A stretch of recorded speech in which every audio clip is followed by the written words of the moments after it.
Boas tardes.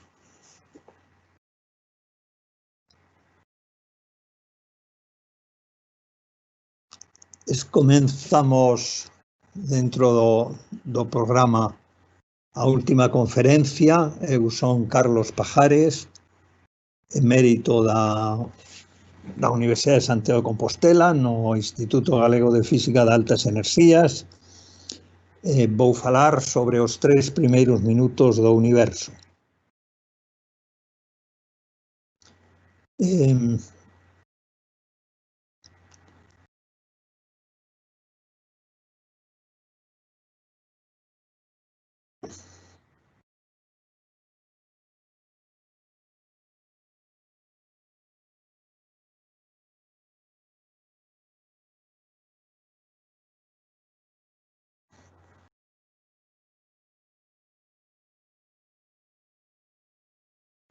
Primeiro, dado que é a última conferencia da programación, primeiro farei unha especie de recapitulación e para iso o que farei é ir en un camiño para buscar o máis pequeno do universo, que é o que fixo a evolución do universo inverso.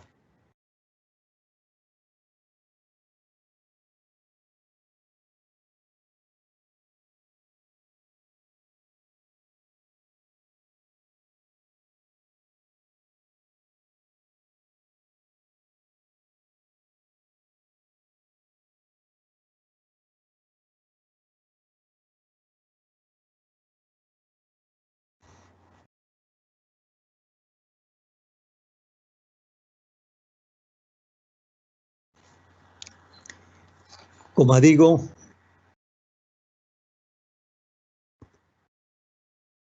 para ir ao máis pequeno, esencialmente, é porque a humanidade se fixo dúas preguntas.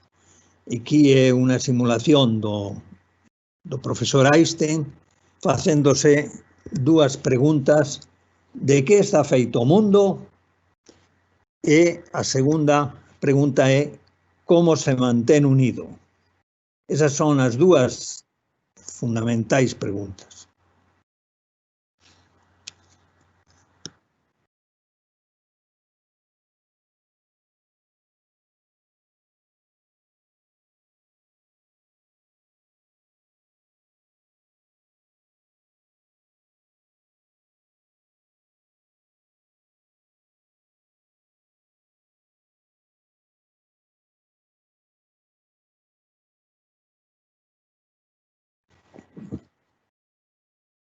As cousas, a materia, principio dende Grecia, pois se pensaba que había algo que era indivisible, e só os mesmos gregos, Demócrito, pois dixo o átomo, que quere decir o indivisible.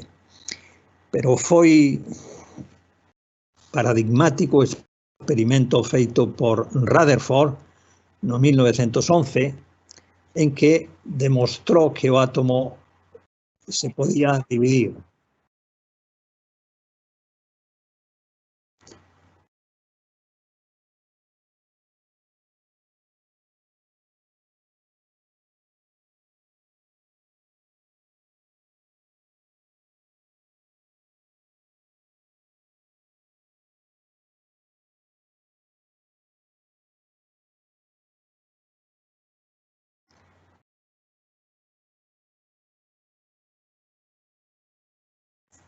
O experimento era, se lanzaban partículas, un feixe de partículas alfa radiactivas, un feixe que as partículas alfa son núcleos de helio que teñen carga positiva e se lanzaban contra unha laminilla de ouro. En principio, como decía Rutherford e tamén o seu axudante Geiger,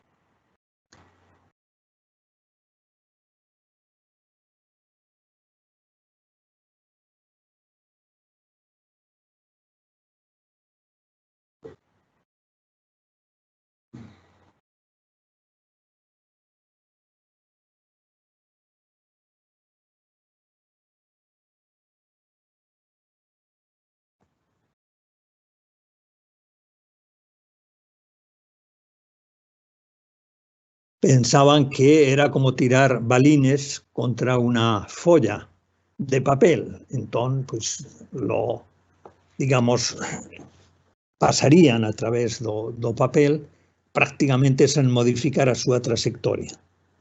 Pero que viron con gran asombro é que rebotaban, algunas delas rebotaban, o cal quería decir que había un núcleo. E aquí na figura se ve o núcleo, que está pintado con un color vermello, e ao redor estarían outras partículas máis pequenas.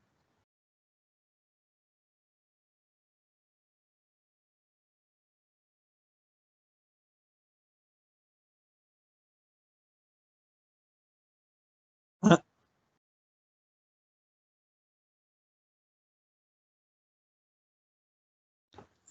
ah,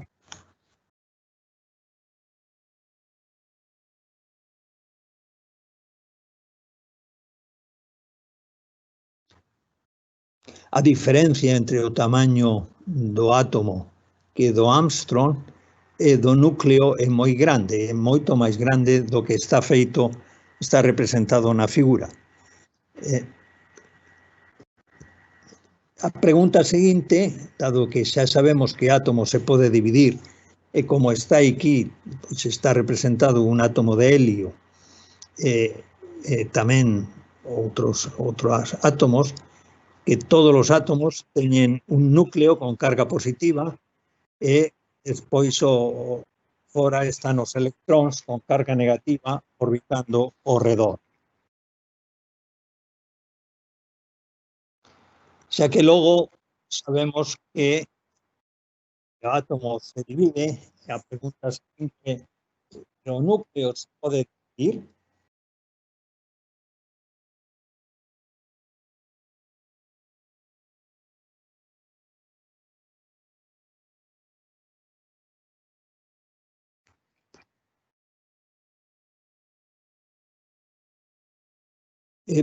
O núcleo, efectivamente, cando se pode dividir, e o núcleo está formado por protóns e neutróns que están apelotonados, digamos, están moi xuntos debido á natureza da forza chamada forte, que despois falarei un poquinho sobre eso, e o núcleo contén pois protóns que teñen carga positiva e os neutróns sen carga. A pregunta é, os protóns e os neutróns tamén se poden dividir? A resposta é que se uno observa os protóns, que son os que están de color vermello, e o neutrón que están de color azul, vemos que teñen dentro en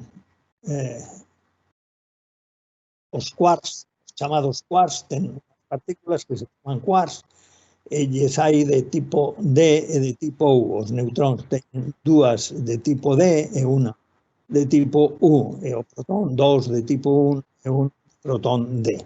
Xa que logo os neutróns e os protóns están formados por quarks e habrá que decir con algo que mantén unido os neutróns e protóns, e que os quarks dentro do protón e do neutrón, que despois falarei de. Pregunta é, os quarks tamén se poden dividir? A resposta é no, xa que logo ata agora non hai evidencia experimental ata agora, e se está explorando incluso a distancias menores de 10 elevado a menos 18 metros. Incluso en algúns experimentos a unha orden de magnitude. E os electróns se poden dividir? Hai evidencia experimental que non. Entón, resumindo, a nosa andaina de as cousas ata es pequeno, temos as cousas están feitas por moléculas, as moléculas están feitas por átomos, os átomos están feitos por núcleo central e electróns fora, os protóns e electróns están feitos por quarks, e este é o camiño, de algún xeito hai 4 divisións, a parte das moléculas en átomos, os átomos núcleos, protóns, neutróns e partículas elementais, e o protón, neutrón, quarks. Pregunta que estaba sempre en todo o que dixera antes, e iso que é o que mantén unida a materia? A materia mantén unida as forzas fundamentais da natureza, e que hai 4 forzas que son gravitatoria, electromagnética, a forte e a débil. As interaccións entre partículas se producen por intercambio tamén dunha serie de partículas elementais chamadas bosóns. A similitude, o que pasa para intercambiar partículas, que está representado cando entre dous señores que están en dúas barcas se intercambian unha pelota, o que resulta que hai unha determinada forza en dúas barcas. É simplemente unha similitude que o seu termo é de similitude. Pero esas 4 forzas nos van a explicar por que a materia é como esa materia unida. Perdón.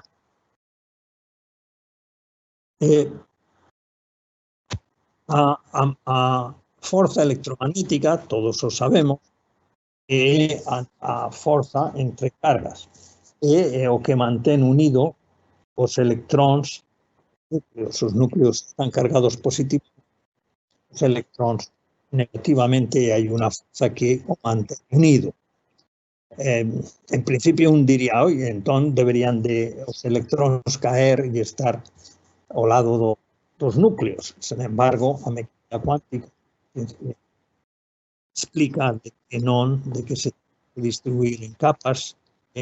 Si pasase eso, terían incompatibilidade con o principio de incertidumbre de Heisenberg. O electrón estaría pegado, sabríamos moi ben cal sería a súa posición no seu momento, e iso é imposible polo principio de determinación de Heisenberg. Entón, a forza forte é a responsable de que os protóns e electróns estén ligados formando os núcleos. Un non podría explicar que os protóns están no núcleo xuntos, que existe unha forza electromagnética que os repeliría, pero existe unha forza moito máis forte que a electromagnética a distancias pequenas, e iso é o que mantén unido os protóns e electróns no núcleo. Despois existe outra forza, a forza Febel, que é a responsable de integración beta de núcleos e tamén de outras propiedades importantes que algo falaremos despois.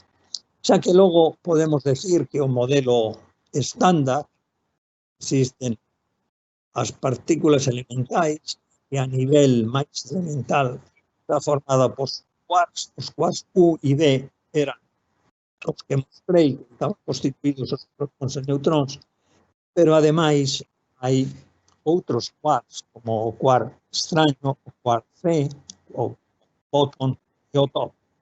E tamén existe o electrón, xa o sabemos todo, e tamén existen outros 2 electróns que son como se fosen electróns pesados, o muón e o tauón.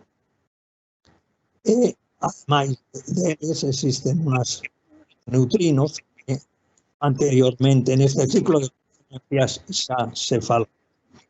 Entón, despois, para o intercambio digamos, as forzas da natureza que se fan mediante intercambio de partículas, e ese intercambio de partículas na forza electromagnética, o que intercambia fotones, se fai a forza entre quarks, electróns cargados, e entre calquera materia cargada. Despois, para manter os quarks pegados nas partículas elementais, nos hadrones, ese pegamento está feito por o intercambio dos gluóns, e despois a forza Febel, que se caracteriza polo intercambio dos W más, W menos e Z0, que é a interacción feble, e que estas partículas teñen unha característica que teñen moita masa, e por eso a interacción é moi de curto alcance, e ademais é moi justamente por a masa desas partículas. Tamén neste ciclo de conferencias tamén falou do popular partícula Higgs. O Higgs é responsable de dar masa non solamente as W más, W menos, Z0, senón tamén as quarks, tamén os electróns, etc. A partícula Higgs é como si todo o espacio estivera permeable de tal xeito que,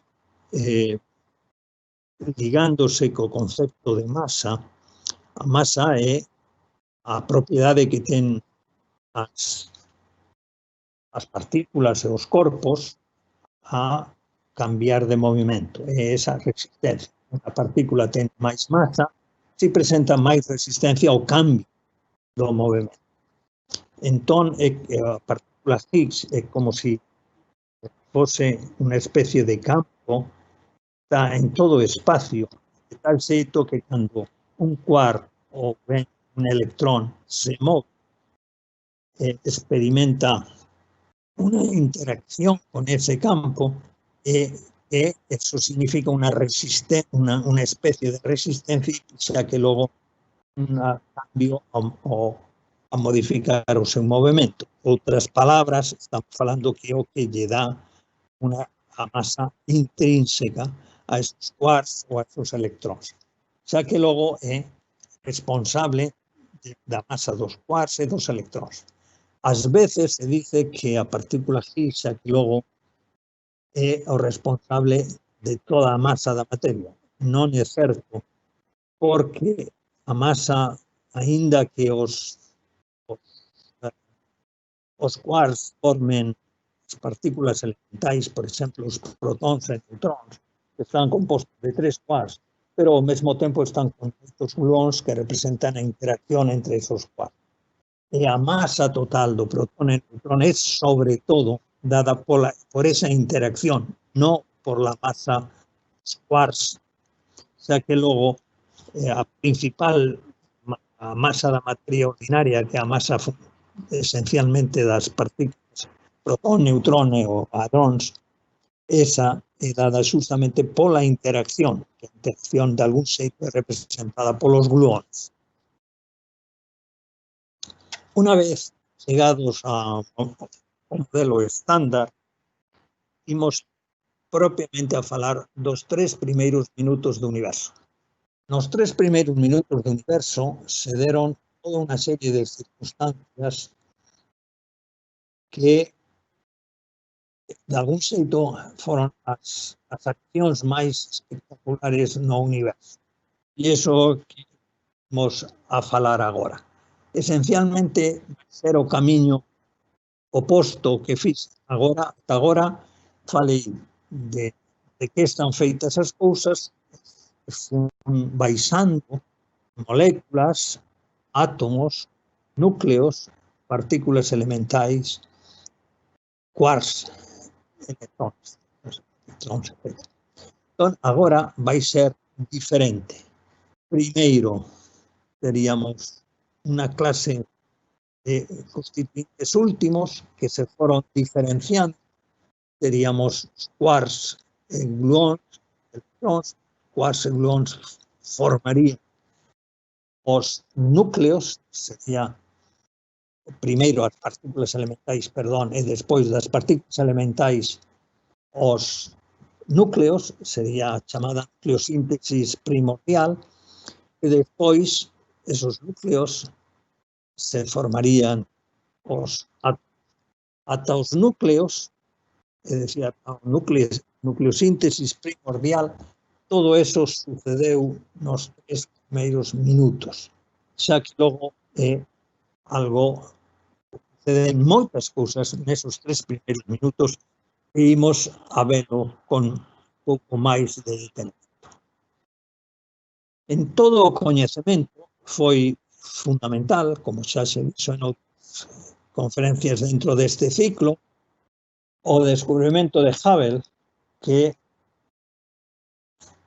no ano 29 o astrónomo estadounidense Hubble fixo un dos descubrimentos máis importantes do século XX. Lemaitre xa o propusera teóricamente un poquinho antes, case nas mesmas datas, e que as galaxias non estaban quietas, senón, polo contrario, se moven, e de feito que se alonxan unas de outras. Xa que logo todo o universo se está expandindo. E iso, entre outras cousas, se observou debido ao desplazamento vermello da emisión emitida por esas. Esencialmente, a similitude é que as galaxias alonxan unas doutras porque o universo se expande na medida que o pasa e arrastra as galaxias na súa expansión. Un pode imaginar un globo en que se pintan puntos que representan as galaxias e imos inflando o globo. E o que pasa é que todas se alonxan unas de outras. É dicir, é unha expansión que a veces, digamos, do coñecemento que temos do universo. Mais adiante, como mencioné, se observa que esa expansión, ademais, é acelerada. É dicir, que non é con velocidade constante. Se imos hacia atrás no tempo, no pasado, as galaxias estiveron máis xuntas e o universo era máis pequeno.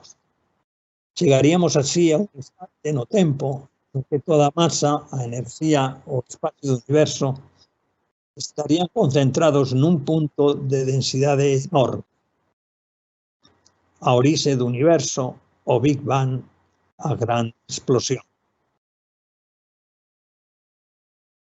A partir de aquí, é a explicación de que este universo esté expandendo. O Big Bang, agora mesmo, se sabe que foi fai 13.700 millóns. Hai que decir que esta evolución da historia do universo, o Big Bang é o comenzo do espacio e do tempo. Antes non había nin espacio, ni ten senso falar dun antes, dado de que o tempo comeza.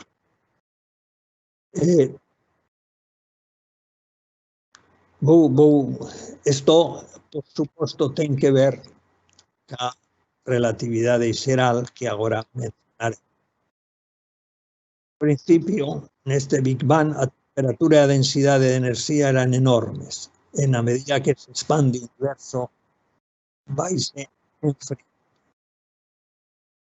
Como decía, o espacio e o tempo non son entes separados, senón unidos. A contracción de longitudes, dilatación de tempos.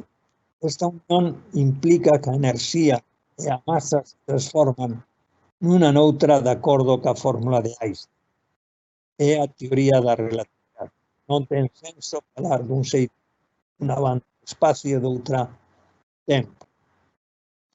Doutra banda, a materia ou a enerxía configuran espacio-tempo na teoría xeral da relatividade. Xa que logo non podemos falar da materia ou a enerxía senón temos en mente que eso está íntimamente relacionada co espacio-tempo. É a ecuación de Einstein. Moita materia concentrada xenera un espacio-tempo curva. A materia configura o espacio-tempo, aínda que tamén se pode decir que o espacio-tempo configura, nos di propiedades da materia. En concreto, moita materia concentrada xenera un espacio-tempo curvo que pode ser verificable. Por exemplo, a luz cerca de buratos negros se curva. Y esto non somente está verificado cerca de buratos negros, senón de outras estructuras cósmicas.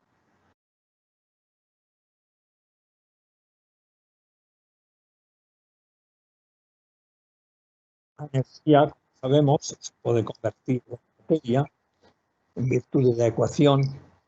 Por eso, primeiro aparecen os constituintes últimos da materia, os quarks, gluóns, electróns, despois as partículas elementais, que despois se agrupan formando núcleos, forman átomos, despois estrelas, galaxias, e finalmente aparece a vida.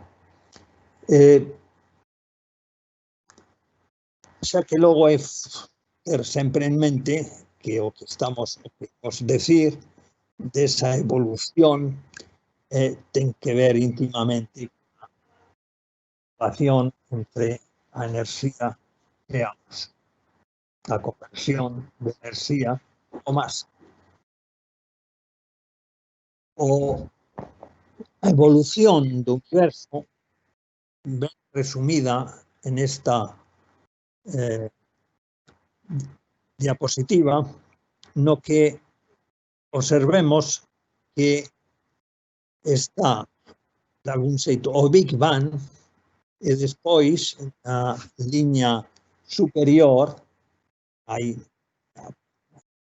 temos, están representados o tempo, na liña inferior están representada a temperatura.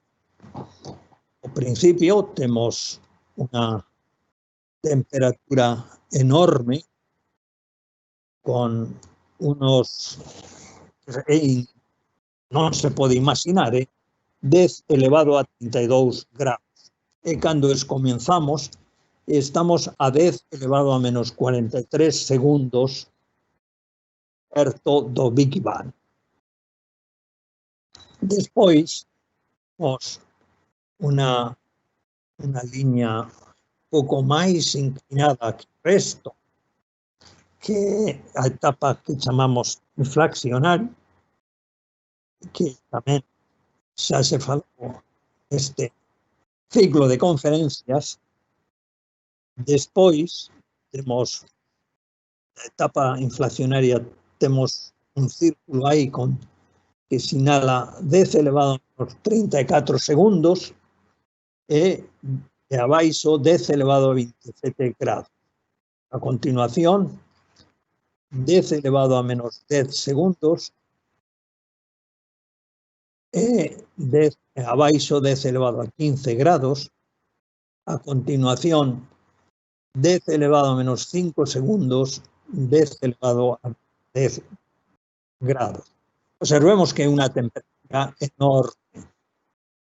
Pero aí, en 10 elevado a menos 5 segundos, observamos que no círculo, á esquerda, están os quarks, fotóns, e están electróns. Nese tempo pasa de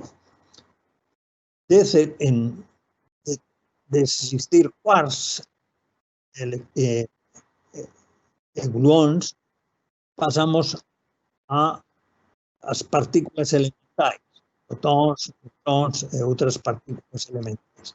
É unha transición de fase que hoxe en día podemos estudiar de algún xeito en laboratorio, os grandes aceleradores do CERN, no LHC, en experimentos como ALICE ou en RHIC, en gran acelerador existente en Brookhaven, cerca de Nova York. É a transición de fase de pasar de quarks e gluóns a partículas elementales. Despois, un pouco máis adiante, temos 3 minutos e 10 elevado a 9 graus. É algo, estamos ainda moi quentiños, e nese intre o que pasa é que pasamos das partículas elementais, en particular protóns e neutróns, pasamos a ter deuterio, helio, litio, protóns, é dicir, hidróxeno, e a nucleosíntesis primordial. Observemos que non falei o que pasaba antes, é dicir, falei dos 10 a menos 5 segundos e falei dos 3 minutos, pero antes hai ben transformacións importantes. Esencialmente, o que pensamos é que aquí, digamos, a anterior a 10 elevado a menos 34 segundos, todas as forzas estarían unificadas, non habría diferencia entre forzas. Despois, a esta escala de menos 34 segundos e a esta temperatura, comeza a diferenciarse a forza forte da electromagnética efémera. A esta escala comeza a diferencia, a 10 elevado a menos 10 segundos, comeza a diferencia entre a electromagnética e a efémera.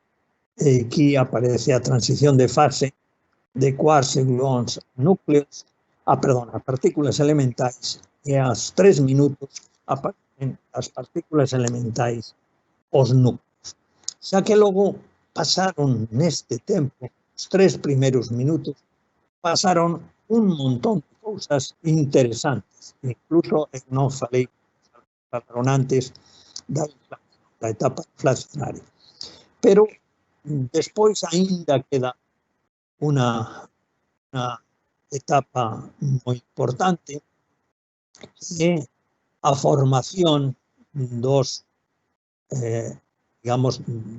átomos a partir dos núcleos e fotóns, e o desacoplamento dos fotóns da materia. Xa a materia de algún xeito queda transparente, xa os fotóns non son capaces de romper esos átomos. Eso é os 300.000 años que está aquí, é a temperatura digamos, que temos aquí. Hai que tenemos abaixo. Hai que decir que esta temperatura, cando se desacoplan os fotóns, despois, debido á expansión do universo, se va enfriando o universo, chegando aos 3 grados Kelvin que temos, entón, se desacoplan esos fotóns, debería de existir a esta temperatura de 3 grados Kelvin os fotóns desacoplados que deberían estar en todo o universo. Unha distribución, a distribución térmica, que é a distribución de Planck. E iso, ano 1985, Penzias e Wilson a detectar. Eu dicen que no ano 29 foi un dos experimentos máis importantes do século XX, a expansión de Hubble, e que volvería a decir no ano 65 a detección desta radiación de fondo, que son os fotóns, equilibrio termodinámico a esa temperatura de 3 grados Kelvin que correspondía ao desacoplamento dos fotóns da materia, sería algo moi importante. Xa que logo estamos vendo que era toda unha serie de cuestións importantes en os primeiros instantes do universo.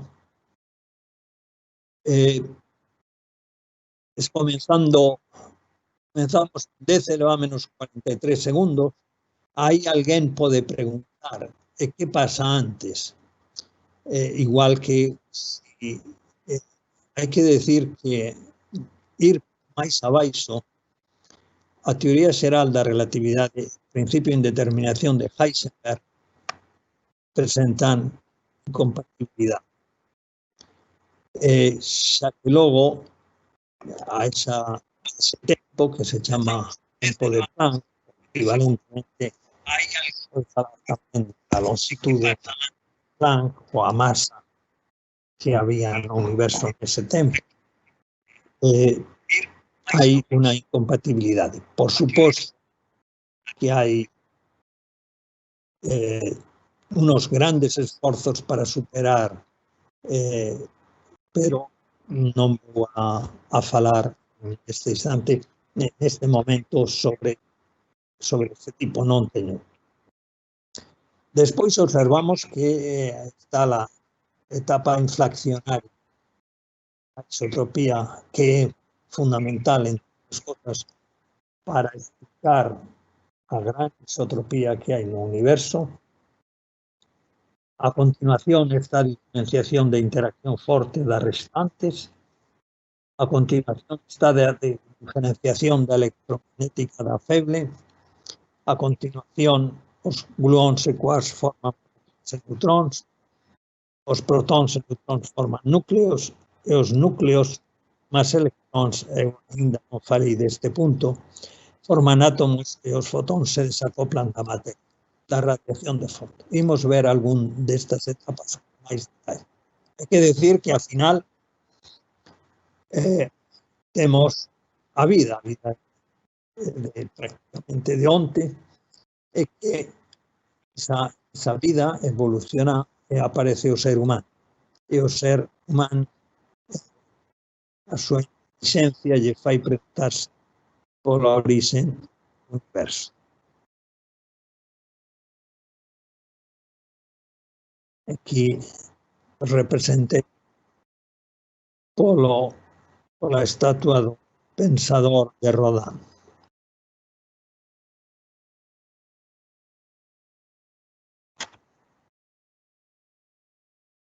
Xa que logo hai tres puntos importantes, que a expansión Hubble tamén é moi importante, e agora irei a falar algo a nucleosíntesis primordial, que é a Fowler, cálculo dela, fundamentalmente, e despois a detección da radiación de fondo. Despois, no ano 97, se descubriu a aceleración da expansión do universo por Perlmutter, Smith e outro xeito, Reed, en que eso significaba que 70% do universo debe de existir unha enerxía oscura.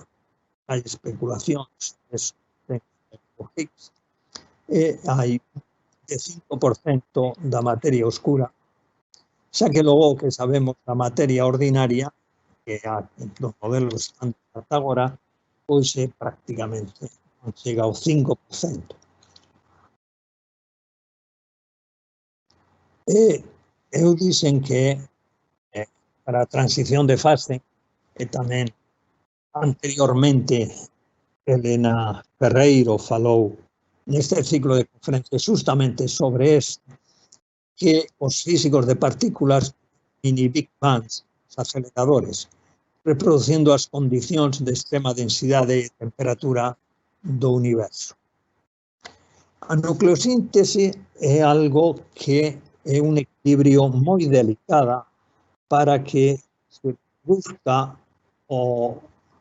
a proporción experimental do deuterón e tamén sen quemar os protóns necesarios para a existencia do hidróxeno.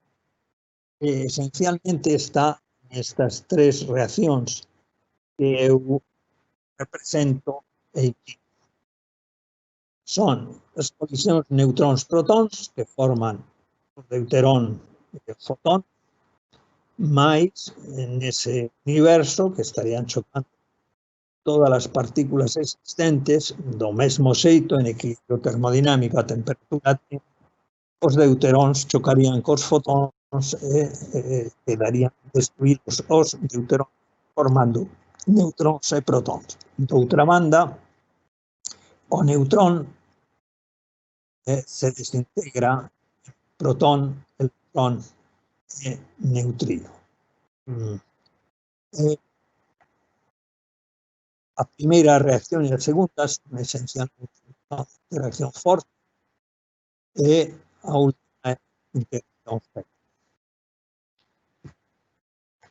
E a segunda reacción é deuterón, a medida que o universo se expande e se enfría, iso quere decir que os fotóns chegan a unha temperatura que non teñen unha enerxía dabondo para romper o deuterón, xa que logo non se forma, non se rompe, e a segunda reacción non se dá, xa que logo existe a primeira e xa temos deuterón.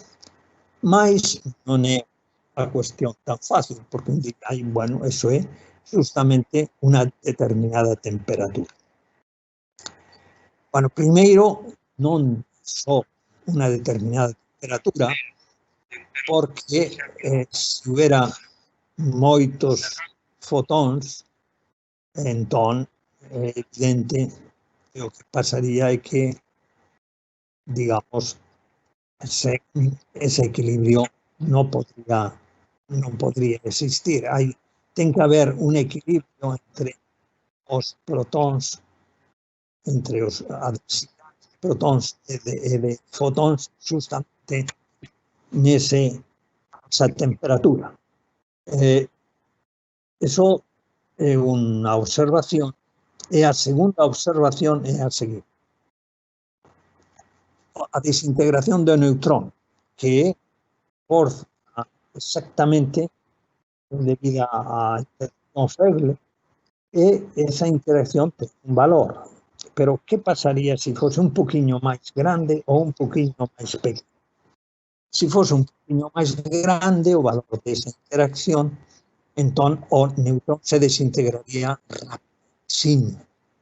Entón, eso que pasaría? Aí, pois, se se desintegra axiña, non teríamos neutrón. E se non temos neutróns, non se producen neutrinos. Aí, ben, e se resulta que se desintegra moito máis lentamente, pois se se desintegra moito máis lentamente, o que pasaría é que os neutróns queimarían todos os protóns e nos quedaríamos sen protóns. Por tanto, o valor da interacción feble comparada ao valor da interacción forte, igual que o ratio entre os fotóns e os protóns, o número de protóns, é fundamental, é algo clave para formar os deuteróns. A pregunta é por que teñen esos valores.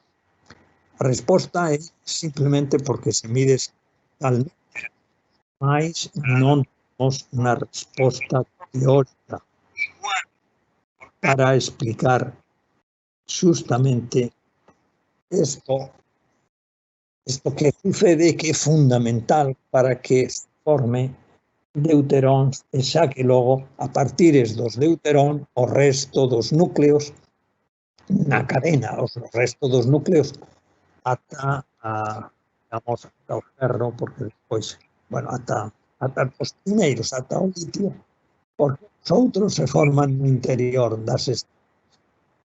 E aquí está feito máis exposto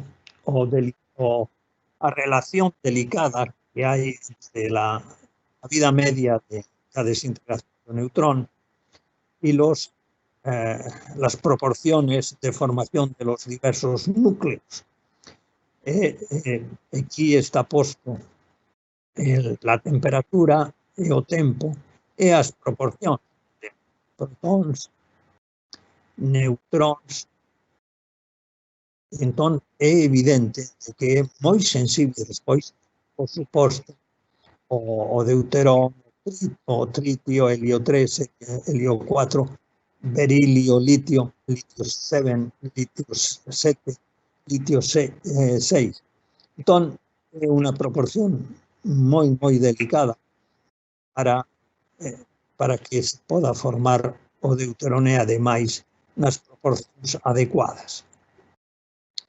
De outra banda, o mesmo é a abundancia dos núcleos, a abundancia cósmica dos núcleos, que ten que estar de acordo ca abundancia de barión, tal como se fai en análisis cosmológicos. Sí? Eu falaba antes da abundancia dos protóns respecto dos gamma, que esencialmente está aquí. E que é justamente o que nos dice la densidad de bariones que debe de existir para encontrar con los datos experimentais da proporción de deuterio, de protóns, de 3 e de litio. É moi sensible, moi sensible. Hai que decir os outros elementos, como xa explicou en outra conferencia Héctor Álvarez, fusión en el corazón das estrelas, no cor das estrelas, e as explosións. Para deixar que me facedes preguntas, vou pasar a explicar simplemente a radiación de fondo, que de novo é un equilibrio entre, dunha banda, os electróns chocan contra os núcleos e se forman átomos e fotóns, e de outra banda, os átomos con fotóns dan lugar a electróns máis núcleos. Entón, é evidente que en equilibrio termodinámico non se producirían os átomos, porque os átomos tocarían tamén os fotóns e se destruirían. O que pasa que na expansión do universo os fotóns ten menos enerxía e chega un momento que a escala da enerxía de ligadura dos átomos que non chegan os fotóns a ter esa enerxía e entón non se dá a segunda reacción, perdón. Somente se dá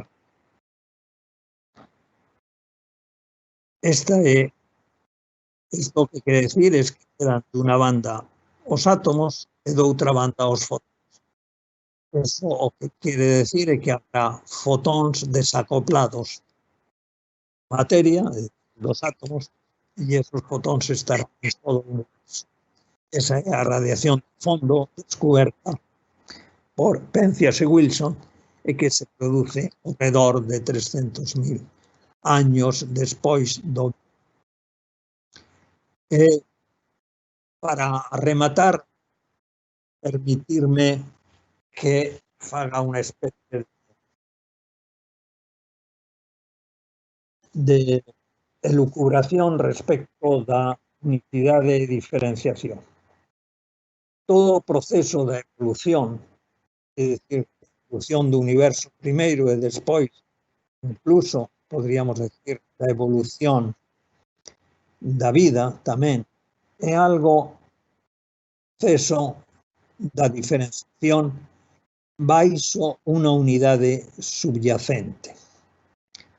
É unha especie, ao principio, todo estaba unificado. Na medida que se va enfriando o universo, vanse aparecendo cada vez a diferenciación. En moitos das fases que aparece técnicamente unha rotura da simetría, é que é unha rotura que nos deu aos físicos oportunidade de profundizar en moitas do que sucede en cada transición de fase. Heisenberg se destacou esa evolución do universo en que había unha gran diferenciación, pero baixo unha unidade subyacente. E nos decía, o acadar conxugar a multiplicidade ca unidade e ca multiplicidade aparece nela unificada, trae como consecuencia que podamos percibir como algo simple e fermoso a beleza e o resplandor da verdade. Newton tamén, observando a simplicidade da natureza, nos decía: a natureza non fai as cousas en van. É van o que sucede por efecto moito cando basta con menos.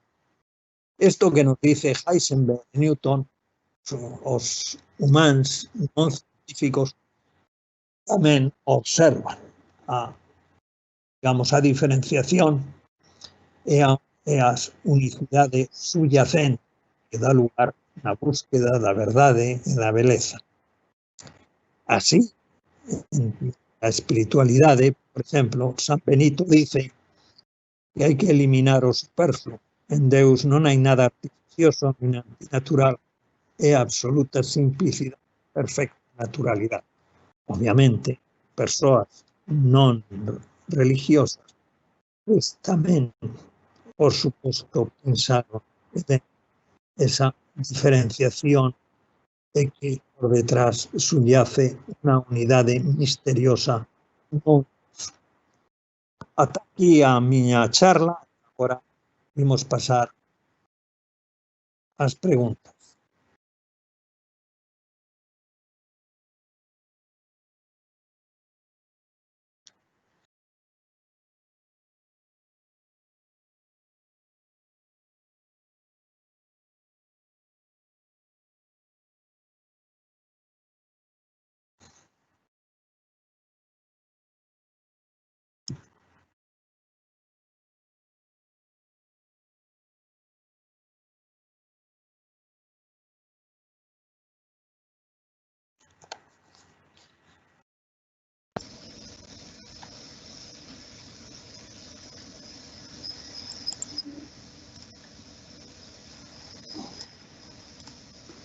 Vexo que non hai preguntas no chat, non sei se hai alguna por aí.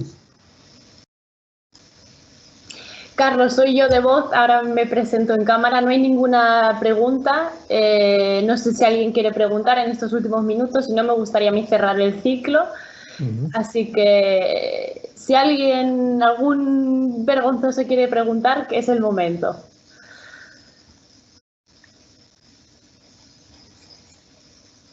Si no, mira, voy a ponerme yo mi cámara, Carlos, te dejo aquí muteado para, por si acaso preguntan mientras me despido, ¿vale?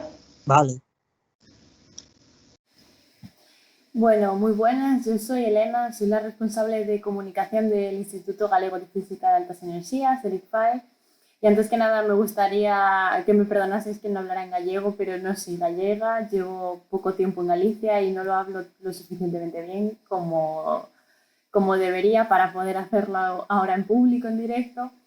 Y nada, solo quería agradeceros haber estado aquí en esta charla, a todos los asistentes y en las 7 charlas anteriores que han compuesto este ciclo, que hoy llega a su fin, pero que esperamos retomar después de verano, con otro formato, con otros temas, de los que ya iremos avisando.